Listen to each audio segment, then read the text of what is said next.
Assalamualaikum warahmatullahi wabarakatuh. Pada kesempatan kali ini, saya akan menjelaskan mengenai chemical equilibrium. Sebelum itu, izinkan saya untuk memperkenalkan diri. Nama saya Siti Nur Atika dengan NIM 121-875 dan teman saya Doni Ramadan. Aktivitas kita pada kali ini yaitu akan mempelajari mengenai the equilibrium constant, response of equilibria to the condition yang akan dijelaskan oleh saya, dan untuk 6C dan D yaitu electrochemical cells dan elektrode potensial akan dijelaskan oleh teman saya Doni. Nah, yang akan kita pelajari di awal yaitu kita harus mempelajari dulu, harus memahami konsep dari chemical equilibrium. Nah, dari equilibrium itu sendiri terbagi menjadi 4 ya. Cuma di sini saya akan menjelaskan 2, yaitu equilibrium constant dan response of equilibria to the condition. Nah, kemudian akan terbagi lagi menjadi beberapa subbab. Nah, dari masing-masing dari subbab tersebut yang akan kita pelajari.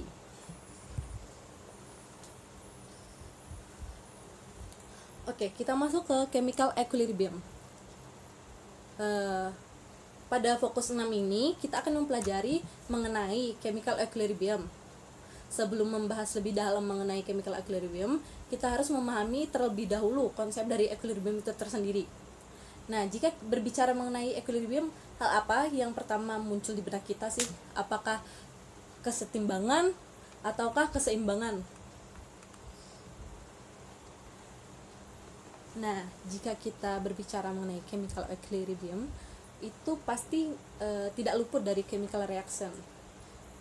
Chemical reaction atau reaksi-reaksi kimia itu selalu terjadi di alam semesta tanpa kita sadari atau kita telah lebih dalam. Ternyata reaksi-reaksi kimia tersebut sangat dekat dengan kehidupan sehari-hari kita. Contoh yang paling sederhana dan selalu terjadi pada diri kita adalah saat proses bernafas. Pada saat kita bernafas atau menghirup udara, hemoglobin darah mengikat oksigen yang telah kita hirup untuk disalurkan ke paru-paru. Nah, jika hemoglobin terus membawa oksigen ke paru-paru, maka darah kita akan semakin kaya akan oksigen. Contoh tersebut merupakan contoh yang sederhana dan sering kita lakukan atau kita jumpai di kehidupan sehari-hari. Karena kita membahas tentang chemical equilibrium, pasti tidak luput ya dari chemical reaction. Terus dari mana sih kita bisa tahu bahwa chemical reaction tersebut atau reaksi-reaksi kimia tersebut itu sudah mencapai equilibrium atau tidak? Terus apakah makna dari chemical equilibrium itu sendiri? Apakah ada harga atau nilai yang dapat menjelaskan chemical equilibrium? Atau apa saja faktor-faktor yang dapat mempengaruhi chemical equilibrium dan bagaimana responnya? Penjelasan lebih lanjut mengenai chemical equilibrium akan dibahas pada sebab-sebab berikut.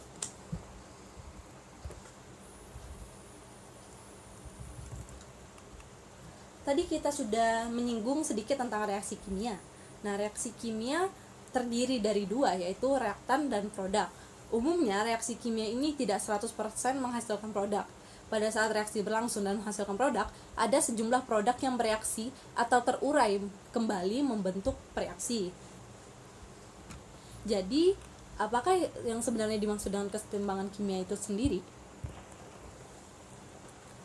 Mengutip dari Kamus Cambridge, kata balance dan equilibrium itu mempunyai arti yang sama-sama keseimbangan. Namun dalam konteks chemical equilibrium yang sedang kita pelajari saat ini, equilibrium yang dimaksud adalah kesetimbangan. Walaupun memiliki kemiripan antara kesetimbangan dan keseimbangan, dua kata tersebut sebenarnya memiliki arti yang berbeda. Nah, kesetimbangan berasal dari kata timbang. Timbang diartikan sebagai hasil pengukuran. Jadi, hasilnya itu lebih bersifat kuantitatif. Sedangkan keseimbangan itu berasal dari kata imbang. Imbang sendiri adalah suatu istilah untuk menyatakan perbandingan yang setara antara dua atau lebih suatu objek tanpa melihat sisi kuantitas, sehingga keseimbangan itu sendiri itu lebih bersifat kualitatif. Jadi, kesetimbangan kimia itu dapat didefinisikan sebagai keadaan di mana reaksi kimia berjalan ke arah kanan dan ke kiri pada kecepatan yang sama dan dalam waktu yang bersamaan. Dan rasio konsentrasi reaksi dan produk tidak berubah seiring dengan perubahannya waktu. Contoh dari kesetimbangan kimia yaitu reaksi dari N2O4 menjadi 2NO2 yang dapat bereaksi dalam dua arah. Kemudian kita akan membahas mengenai konstanta kesetimbangan. Reaksi sempurna itu adalah proses reaksi yang terjadi saat semua reaktan sepenuhnya habis reaksi membentuk zat baru. Sedangkan kalau kesetimbangan itu reaktan yang bereaksi itu tidak sepenuhnya membentuk produk sehingga reaktan bereaksi kembali menjadi reaktan. Nah, kalau misalnya reaksi sempurna itu kita bisa menghitung berapa jumlah reaktan atau produk menggunakan konsep stoikiometri. Tapi untuk kesetimbangan kimia ini kita tidak dapat menentukan berapa banyak reaktan atau produk itu dengan stoikiometri, sehingga kita memerlukan harga baru dalam perhitungan tersebut. Sehingga muncullah harga baru yaitu konstanta kesetimbangan. Nah, konstanta sendiri itu adalah angka atau nilai tetap perbandingan zat ruas kanan dan dengan ruas kiri pada suatu reaksi kesetimbangan. Dengan kata lain, tetapan kesetimbangan merupakan angka yang menunjukkan perbandingan secara kuantitatif antara produk dan reaktan. Tetapan kesetimbangan menunjukkan perbandingan antara produk dan reaktan. Kemudian kita masuk ke topik 6A.1 yaitu energi Gibbs minimum. Nah, kita sudah mempelajari energi Gibbs ya pada materi-materi sebelumnya.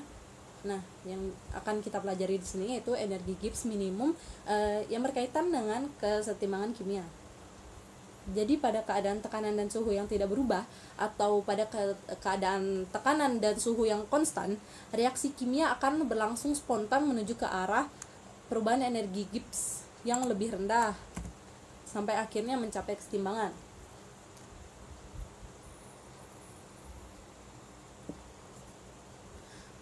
Sebelum mempelajari lebih dalam mengenai reaksi energi Gibbs,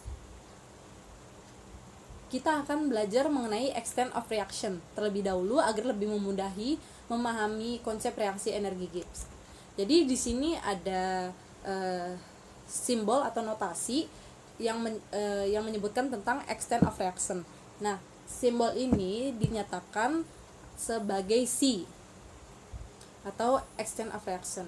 Nah, di sini ada contoh ya, H2 plus Br2 menjadi 2HBr2. Di sini anggaplah saya mempunyai 2 mol H2 dan 3 mol Br2, sedangkan mol 2HBr2 itu belum diketahui. Nah, saat pada reaksi itu kita belum mengetahui kan berapakah mol H2 yang bereaksi, berapakah mol Br2 yang bereaksi. Nah, itu disimbolkan atau dinotasikan dengan C yang sudah kita bahas sebelumnya, itu extent of reaction atau tingkat reaksi. Nah, berdasarkan contoh tersebut, extent of reaction adalah tingkat reaksi atau variabel yang mengukur seberapa banyak atau seberapa lama reaksi harus dilakukan dengan satuan mol. Ia dapat dianggap sebagai jumlah reaktan yang hilang dalam konversi menjadi produk atau sebaliknya jumlah produk yang dibuat, karena kuantitas ini biasanya dipahami dalam bentuk diferensial. Nah, berikut ini adalah ringkasan matematis dari diskusi sebelumnya. Nah, di sini kita mempertimbangkan ada suatu zat ya, A menjadi B. Di sini A menjadi B. Nah, jika jumlah yang sangat kecil dari A berubah menjadi B, perubahan jumlah A yang ada adalah menjadi turunan dari jumlah zat tersebut sama dengan negatif dc. Kenapa di sini negatif? Karena ini reaktan ya, karena reaktan akan berubah menjadi produk sehingga di sini bernilai negatif. Nah, sedangkan mengapa yang pada zat B itu yang DNB sama dengan plus DC, karena produk tersebut karena produk akan dibuat kembali menjadi reaktan sehingga bernilai positif. Nah, berikutnya kita masuk ke minimum energi Gibbs atau energi Gibbs minimum. Di sini dijelaskan bahwa energi Gibbs minimum merupakan komposisi kesetimbangan campuran reaksi yang ditentukan dengan menghitung energi Gibbs campuran reaksi dan kemudian mengidentifikasi komposisi yang sesuai dengan G minimum. Berikutnya adalah reaksi energi Gibbs. Reaksi energi Gibbs didefinisikan sebagai kemiringan grafik energi Gibbs yang diplot terhadap tingkat reaksi. Nah, di sini ada diagram dari energi Gibbs dan extent of reaction atau C. Nah, di sini dapat dilihat bahwa ada di delta RG sama dengan 0 dan ada delta RG lebih dari 0 kurang dari 0. Nah, yang disebut reaksi energi Gibbs minimum yaitu saat delta RG sama dengan 0.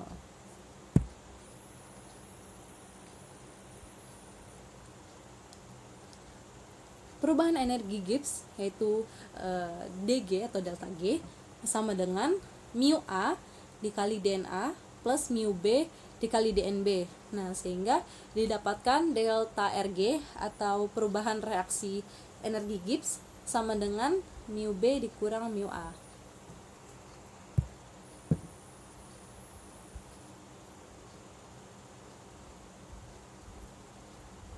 Reaksi A ke B berlangsung spontan bila mu A lebih dari mu B, sedangkan reaksi sebaliknya dari B ke A berlangsung spontan bila energi potensial dari B lebih besar dari A.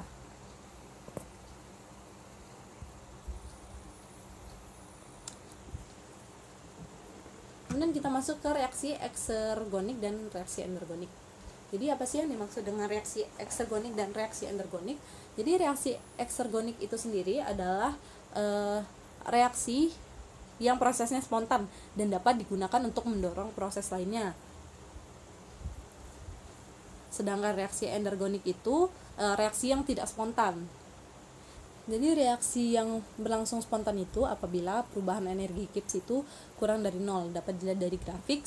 Di situ dilihat ya perubahan energi Gibbs atau delta RG kurang dari 0 itu. Nah, apabila di situ kita umpamakan dari puncak sebelah kiri itu kita umpamakan ada sebuah bola yang akan menggelinding lebih cepat ke arah bawah.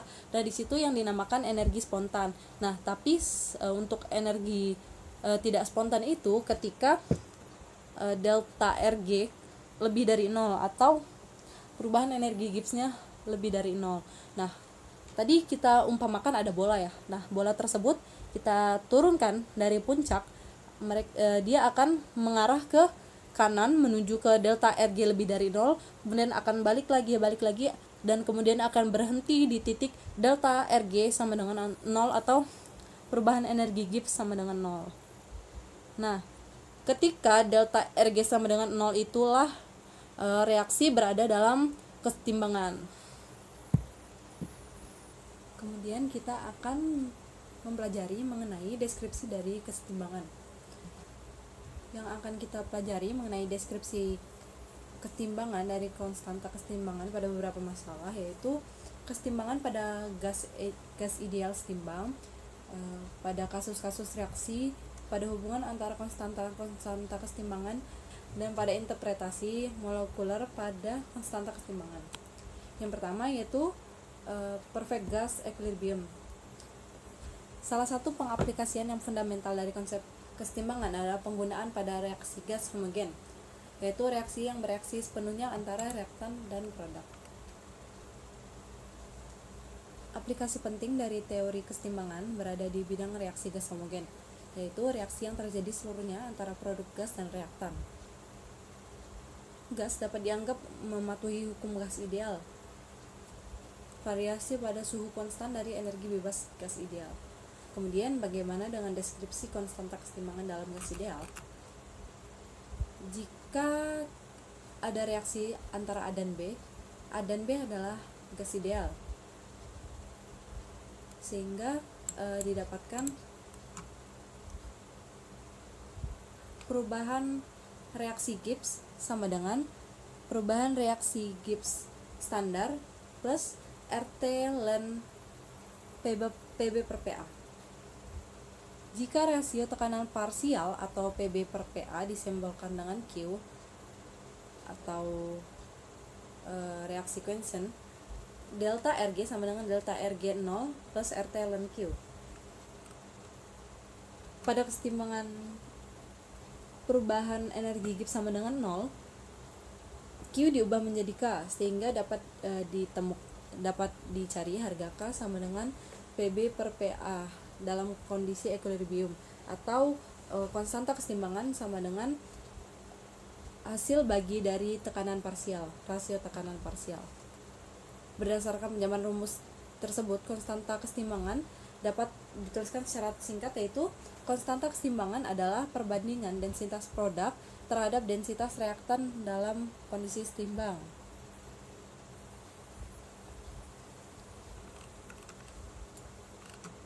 Kemudian kesetimbangan dipengaruhi oleh beberapa faktor, salah satunya pengaruh dari faktor pengadukan atau mixin. Contoh sederhana dalam kehidupan sehari-hari adalah melarutkan gula dalam air. Seperti yang kita ketahui, apabila gula terkena air, pastinya akan larut. Namun, lama waktu larutnya gula dalam air, jika dibiarkan saja, dan jika dibandingkan dengan yang diaduk, pastinya akan lebih cepat larut dengan tambahan pengadukan. Hal tersebut sama saja dengan kasus kesetimbangan pada gas ideal. Dapat dilihat dari grafik tersebut bahwa dua kasus tersebut, yaitu antara adanya pengadukan dengan tanpanya pengadukan, sama-sama memiliki titik minimum. Titik minimum itu sesuai dengan komposisi kesetimbangan masing-masing kasus. Dapat dilihat pada kasus dengan pengaruh pengadukan yang di bawah, titik minimum berada di bawah 0, sehingga energi Gibbs sama dengan 0, atau pada keadaan setimbang. Sedangkan yang tanpa pengadukan berada di atas 0, sehingga kasus tersebut tidak dalam keadaan setimbang.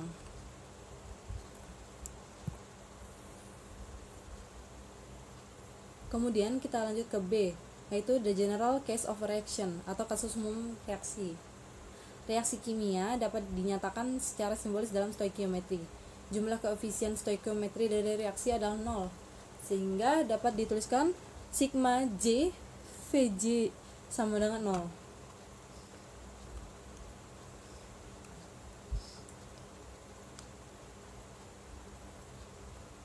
V bernilai positif untuk produk dan negatif untuk reaktan, sehingga dapat dituliskan delta Rg sama dengan delta Rg0 plus RT ln C J A Vj dengan reaksi standar Gibbs dihitung dari seperti yang ada di rumus tersebut, yaitu delta Rg0 sama dengan sigma produk Vj delta Fg0 kurang sigma reaktan Vj delta Fg0. Vj adalah bilangan stoikiometri, sehingga dapat dituliskan Q sama dengan aktivitas produk dibagi aktivitas reaktan. Pada kesetimbangan delta Rg sama dengan 0, maka K sama dengan C J A Vj dalam kondisi equilibrium, sehingga konstanta kesetimbangan atau K dinyatakan dalam bentuk aktivitas atau fugisitas, disebut konstanta kesetimbangan termodinamika. Konstanta kesetimbangan ada dalam hal aktivitas, tetapi seringkali perlu untuk menghubungkannya kembali dengan konsentrasi. Misalnya, jika komposisi dinyatakan dalam molalitas untuk kesetimbangan bentuk A plus B menjadi C plus D, di mana keempat zat tersebut adalah zat yang terlarut, maka dapat dituliskan K sama dengan seperti yang ada di reaksi tersebut, K sama dengan AC AD per A besar B besar dan berikutnya. Sedangkan jika dianggap dalam gas Gl, maka bisa dilihat bahwa konstanta keseimbangannya dirumuskan sebagai berikut. Kemudian konstanta keseimbangan reaksi fasa gas juga dapat dirumuskan dengan dinotasikan sebagai Kc, sehingga jika delta V sama dengan sigma J Vj, sehingga didapatkan Kc sama dengan Pj C0 RT per P0 dalam kurung delta V. Kemudian lanjut, respon dari keseimbangan pada tiap kondisi. Konstanta keseimbangan suatu reaksi tidak dipengaruhi oleh adanya katalis atau enzim katalisator. Katalis biasanya digunakan untuk menaikkan keseimbangan tercapai tetapi tidak mempengaruhi posisinya. Konstanta keseimbangan juga tidak bergantung pada tekanan, namun itu tidak berarti bahwa komposisi pada keseimbangan tidak bergantung pada tekanan. Konstanta keseimbangan bergantung pada suhu dengan cara yang dapat diprediksi dari entalpi reaksi standar. Sehingga pada topik ini kita akan mempelajari respon keseimbangan pada pengaruh tekanan dan suhu.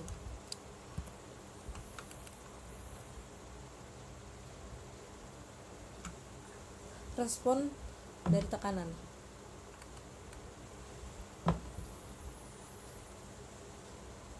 Prinsip Le Chatelier menyatakan bahwa jika suatu sistem pada keseimbangan dikompresi, maka reaksi akan cenderung menyesuaikan dengan meminimalkan peningkatan tekanan.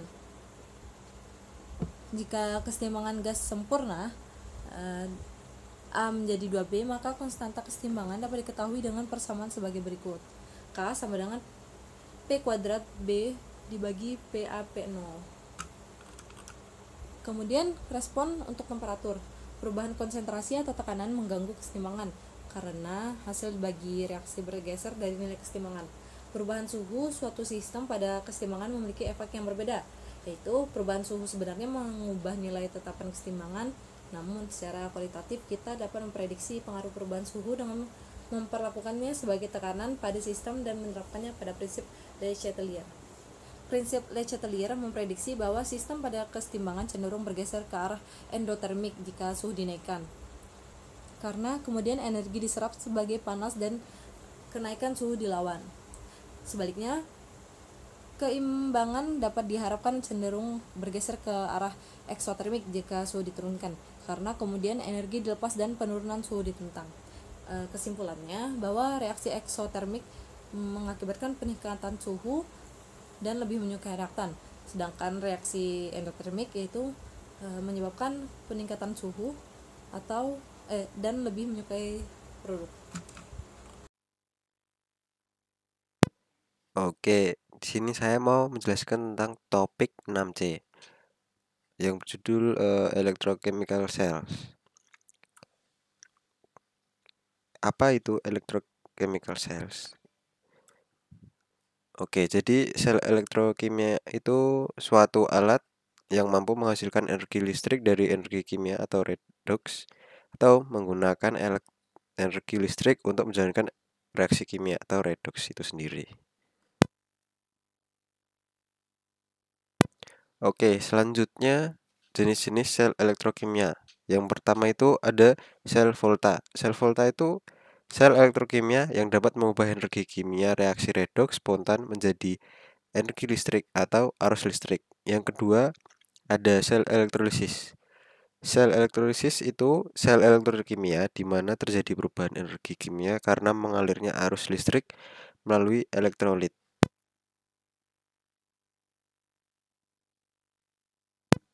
Ya, ini selanjutnya persamaan sel volta dengan sel elektrolisis. Jadi yang pertama itu ada menggunakan elektroda.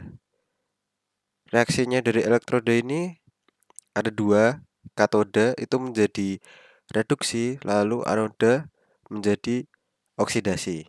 Ya, kita bisa eh, untuk gampang mengingat itu KRAO. Jadi katoda menjadi reduksi, anoda itu oksidasi. Selanjutnya menggunakan elektrolit. Ya, itu tuh larutan atau lelehan. Oke, selanjutnya perbedaan sel volta dengan sel elektrolisis. Kita bisa lihat di sini antara kedua perbedaan sel volta dengan sel elektrolisis. Untuk sel volta itu energi kimia menjadi energi listrik, sedangkan sel elektrolisis dari energi listrik menjadi energi kimia. Nah, di sel volta itu katodanya itu plus, untuk anodanya minus. Sedangkan di sel elektrolisis itu katodanya minus, untuk anodanya plus. Dan di sel volta itu reaksinya itu spontan, jadi selnya itu eh, kurang dari nol. Dan sel volta sel elektrolisis reaksinya itu tidak spontan. Jadi selnya lebih besar daripada nol. Untuk contoh sel volta sendiri itu ada aki sama baterai. Dan di sel elektrolisis itu contohnya ada penyepuhan dan pemurnian logam. Oke, selanjutnya ada reaksi reduksi oksidasi. Apa itu oksidasi? Jadi oksidasi itu pelepasan elektron dari suatu molekul atau maupun ion. Terus reduksi adalah penangkapan elektron pada suatu molekul, atom maupun ion. Nah, ini ada reaksinya Cu2 plus ditambah 2E min jadi CuS. Untuk redox adalah reaksi oksidasi di mana terjadi transfer elektron dari suatu senyawa. Transfer elektron dapat disertai dengan peristiwa lain seperti transfer atom atau ion. Tetapi efek bersihnya adalah transfer elektron dan adanya perubahan bilangan oksidasi suatu unsur. Nah, ini ada reaksinya Cu2 plus ditambah Zn menjadi Cu tambah Zn2 plus. Oke, ini selanjutnya reaksi masih sama, reaksi reduksi oksidasi.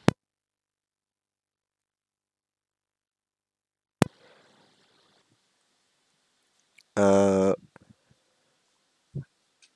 untuk reaksinya masih sama seperti tadi, Cu2 plus ditambah Zn jadi Cu tambah Zn2 plus. Untuk reduktor adalah agen reduksi atau yang melakukan donor elektron. Oksidator adalah agen pengoksidasi atau yang menerima elektron. Oke, selanjutnya sel volta atau sel galvanik itu terdiri dari dua elektron yang direndam dalam larutan garam, masing-masing yang dikenal sebagai setengah sel. Kedua elektroda dihubungkan secara eksternal oleh kawat logam melalui voltmeter dan saklar, dan secara internal oleh jembatan garam. Ketika rangkaian selesai dengan menutup saklar, reaksi redoks terjadi di mana salah satu elektroda mengalami oksidasi sementara yang lain mengalami reduksi. Reaksi yang terjadi di setiap setengah sel disebut reaksi setengah sel.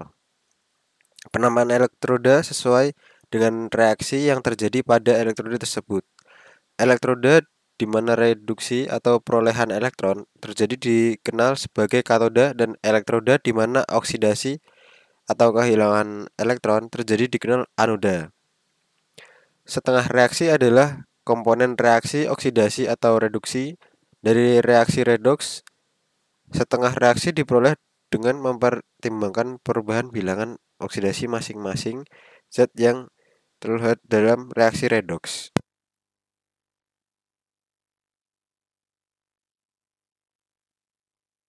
Oke, untuk sel Donel adalah sel galvanik yang paling populer.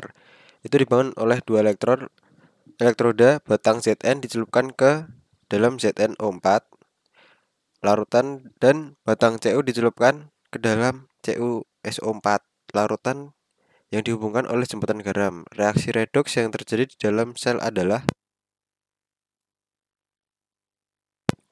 oke, ini kita bisa lihat tadi ya, batang elektroda ini ada dua batang elektroda. Ini untuk batang ZN-nya dicelupin di ZN SO4. Untuk yang batang satunya itu batang CU. Itu dicelupkan ke larutan CuSO4. Nah, ini namanya jembatan garam yang menyambungkan antara dua larutan ini. Untuk reaksinya sendiri, Zn plus Cu2SO4 menjadi ZnSO4 plus Cu. Ini untuk oksidasi setengah reaksi itu menjadi Zn2 plus tambah 2-. Kalau reduksi setengah reaksi itu reaksinya Cu2 plus ditambah 2-, menjadi Cu. Untuk semua reduks reaksinya itu overallnya Cu2 plus ditambah Zn menjadi Cu ditambah Zn2 plus. Oke, selanjutnya sel volta atau galvanik. Sel Donel ini mengubah energi kimia yang dihasilkan oleh reaksi redoks menjadi energi listrik dan menghasilkan potensial listrik. Kalau bisa kita lihat di sini, ini jembatan garamnya ya, ini. Dan ini larutan ZnSO4 dan CuSO4. Oke, ini batangnya yang ini buat anoda itu minus dan katodanya plus. Jadi aliran itu segini ya. Ini ada tandanya dan ini ada voltmeternya.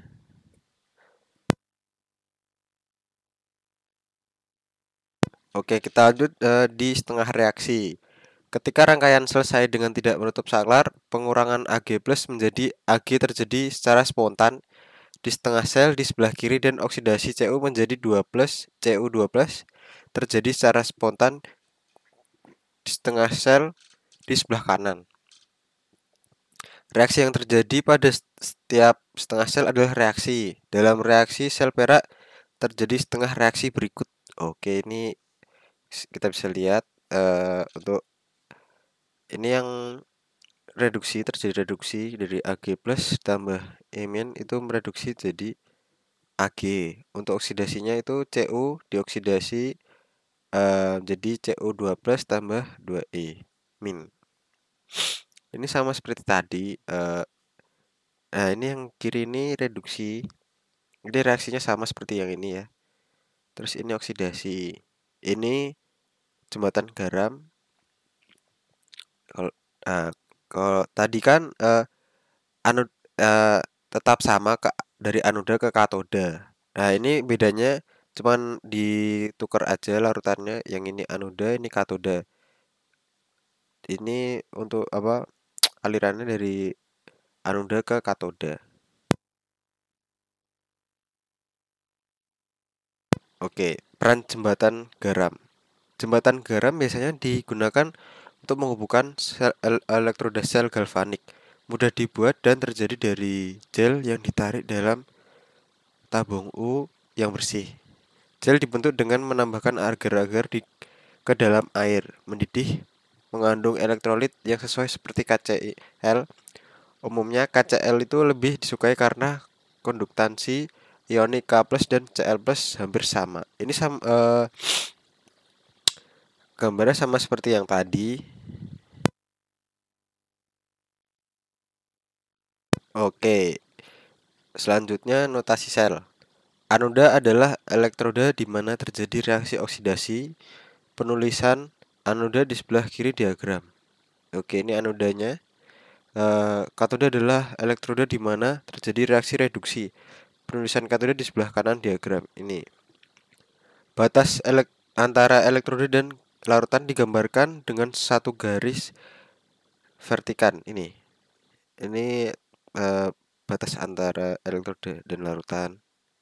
Lalu ada batas antara larutan atau bisa disebut jembatan garam itu digambarkan dengan garis vertikan ganda ini.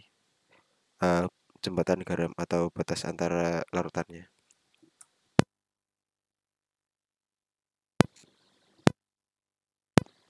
Oke.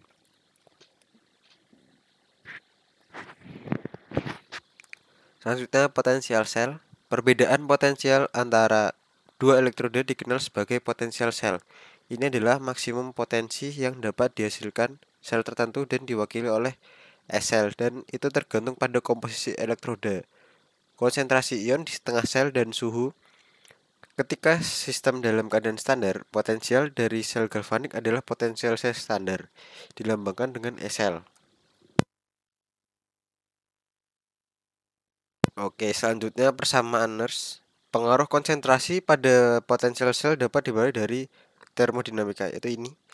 Sl sama dengan E pangkat ini sel minus RT ln Q per NF. Persamaan ini biasa disebut dengan persamaan Nernst, dinamai Walter Nernst, seorang ahli kimia dan fisikawan Jerman. Nah, ini rangkaian sel elektrolisis. Untuk arusnya dari anoda ke katoda, ini ada garisnya, ada tanda. Jadi ini untuk cut off-nya, jadi bisa disambung dan tidak sambungkan.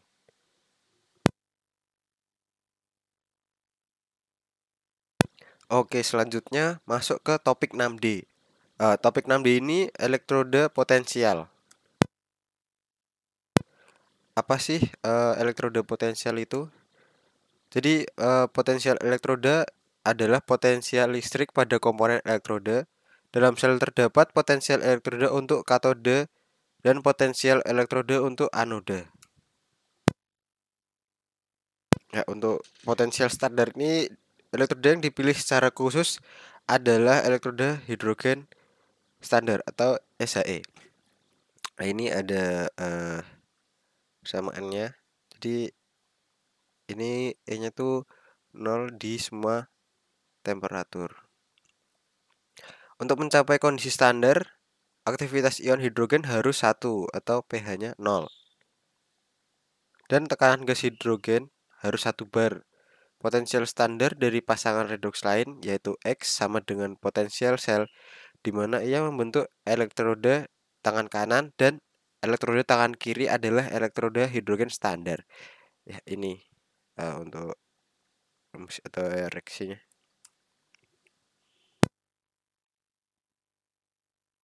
Ya, potensial standar sel dibentuk dari kiri dan kanan, di mana kiri itu elektroda kiri sel dan yang kanan itu elektroda kanan. Lalu potensial standar atau elektroda sel dapat dinyatakan sebagai berikut. Ya, ini pernyataannya. Nah, ini untuk tabel potensial standar pada 290 derajat Kelvin.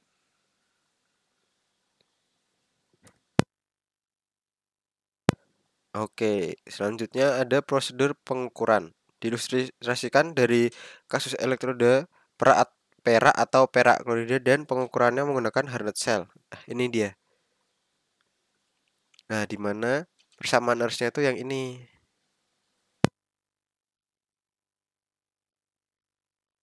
Nah, jika gas hidrogen berada pada tekanan standar 1 bar, maka duanya itu 1. Maka persamaannya menjadi ini. Persamaannya menjadi ini. Lalu kemudian AH dan ACl dapat diganti sehingga persamaannya menjadi ini.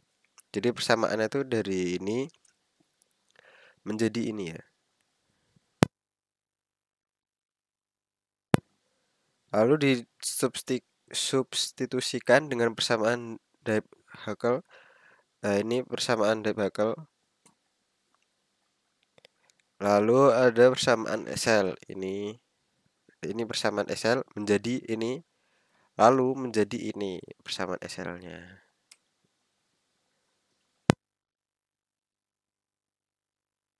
Nah, ini mungkin ada soal dari prosedur pengukuran.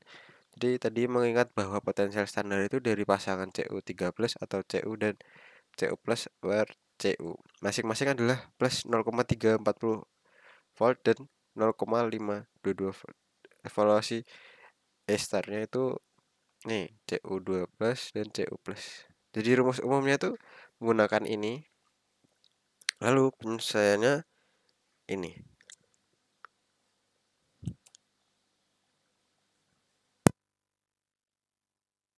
Oke.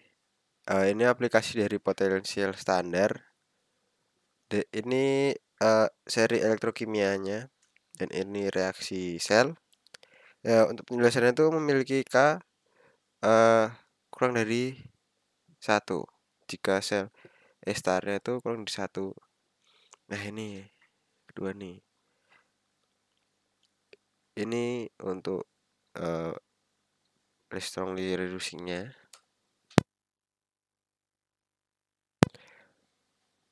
Oke, ini ada penhentian koefisien aktivitas dari persamaan ini jadi persamaan ini. Untuk contoh soalnya itu E sel minus 0,46860 volt ketika B 9,138 kali 10 pangkat min 3 B star